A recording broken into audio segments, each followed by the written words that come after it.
Cristo Rey nuestro, venga tu reino. Queridos amigos, comentamos hoy el 21º domingo ordinario. La primera lectura del profeta Isaías, en su capítulo 22. En este capítulo el profeta nos refiere dos oráculos. Uno sobre Jerusalén con su rey y otro contra Somna, el más alto funcionario de la corte real.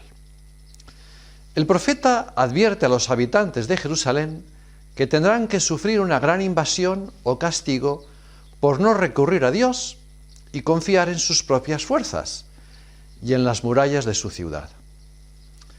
Mas ellos no se dan por enterados y se entregan a la diversión, a los placeres, comilonas y borracheras, y dicen: comamos y bebamos, que mañana moriremos.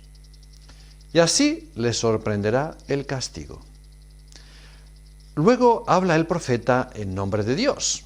El funcionario mayordomo del palacio, Somna, que orgulloso soñaba en levantar un mausoleo o gran sepulcro en Jerusalén, y le dice que no permanecerá en su cargo, sino que lo echará a rodar de allí y lo sustituirá otro cuya dinastía permanecerá firme y tendrá la llave del palacio de David.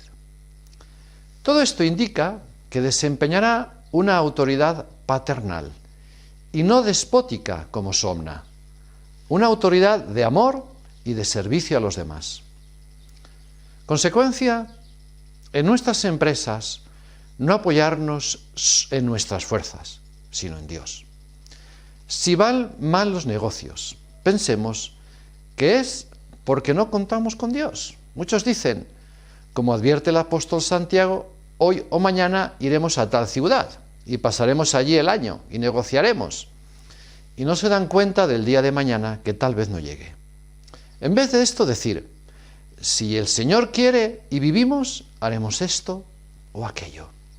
No apoyarnos en nosotros, sino primero en Dios.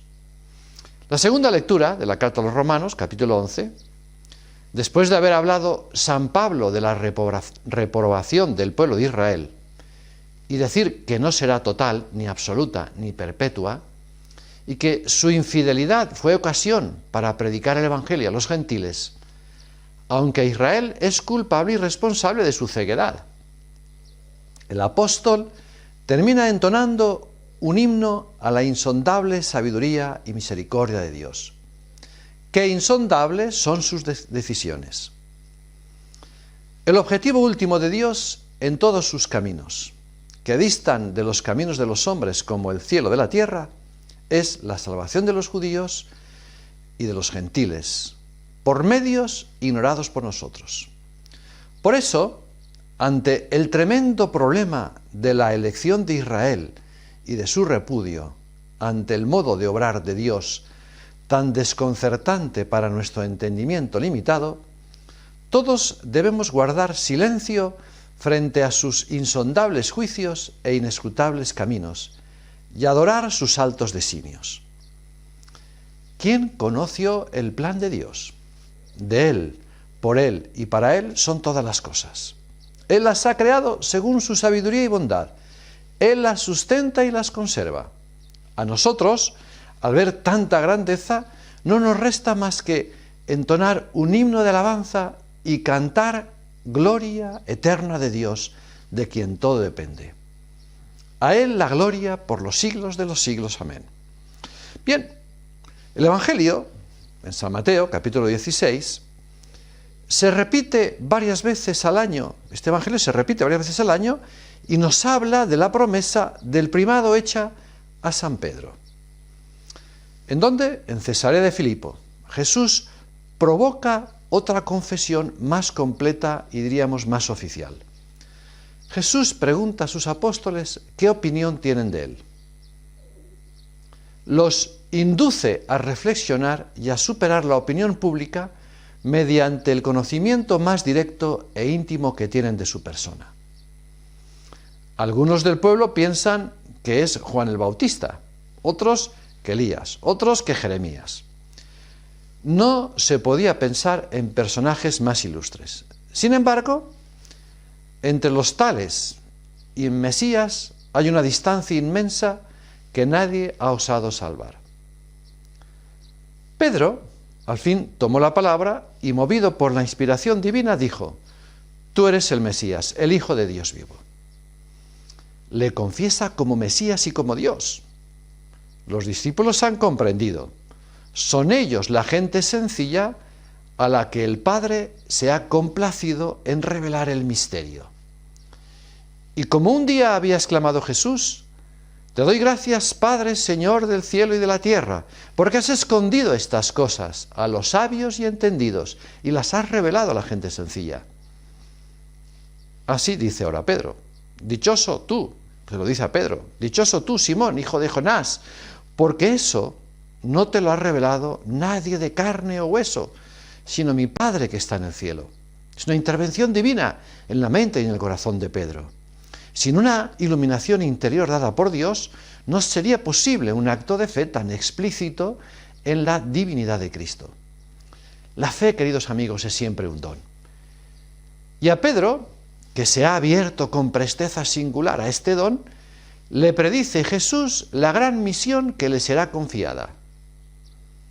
Cristo le hace luego esta promesa: tú eres Pedro, y sobre esta piedra edificaré mi iglesia, es decir, la comunidad de los fieles creyentes en Cristo, de los bautizados. El humilde pescador vendrá a ser la roca firme sobre la que Cristo construirá su iglesia, y el poder del infierno no la derrotará. Las puertas del infierno, las herejías, persecuciones, situaciones de grandes dificultades, no prevalecerán contra ella. Hemos insistido en otros momentos sobre esto. Porque la Iglesia durará hasta el fin de los siglos. En el lenguaje bíblico, las llaves indica poder, autoridad. Colgaré de su hombro las llaves del palacio de David. Se lee hoy en la primera lectura.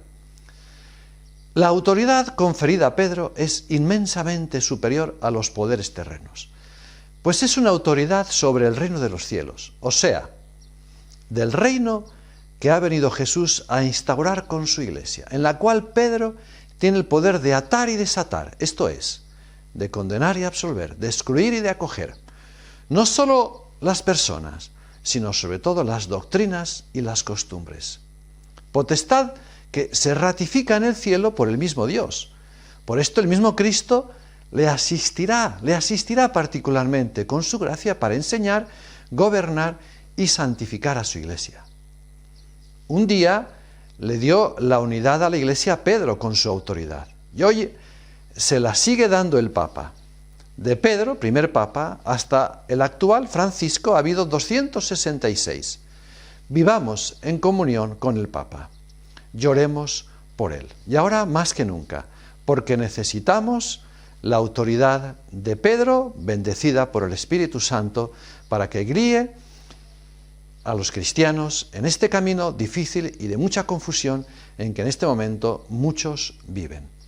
Queridos amigos, pidámosle al Señor que nos aumente una vez más la fe. Que Dios os bendiga, que la Santísima Virgen nos acompañe y todos por el reino de Cristo a la gloria de Dios.